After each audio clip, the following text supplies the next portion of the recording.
ఈ రోజైతే చిట్టి తల్లికి అస్సలు నిద్ర రావట్లేదు. 12 దాటినా కానీ టైం చూడండి ఏంటో ఆలోచిస్తూ ఆడుతూనే ఉంది. చింతల్లి ఓ చిన్నిలు వద్దని రావట్లేదా మీకు? రావట్లేదా నాన్న? ఆటలు ఎక్కువైపోతున్నాయి చిన్నపిల్లలకి. ఇట్టు నానా ఏయ్ ఏయ్ బా బా అయ్ ఏం ఆటలు మీయే?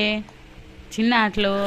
ఫస్ట్ 3 నెలలు అయితే అసలు పాప నైట్ నిద్రపోయేది కాదు, భలే ఇసుకిచ్చేది బాగా. అసలు ఎంతంటే నిద్రలేక తలనొప్పి వచ్చేసేది అనమాట. అట్లా విసిగిచ్చింది. నైట్ టైం నిద్రపోకుండా ఇలా ఆడేటప్పుడు తీసిన వీడియో అనమాట ఇది. ఈ వీడియో నచ్చితే లైక్ చేసి సబ్స్క్రైబ్ చేయండి. Thank you for watching. అయితే చక్కగా నిద్రపోయాడు.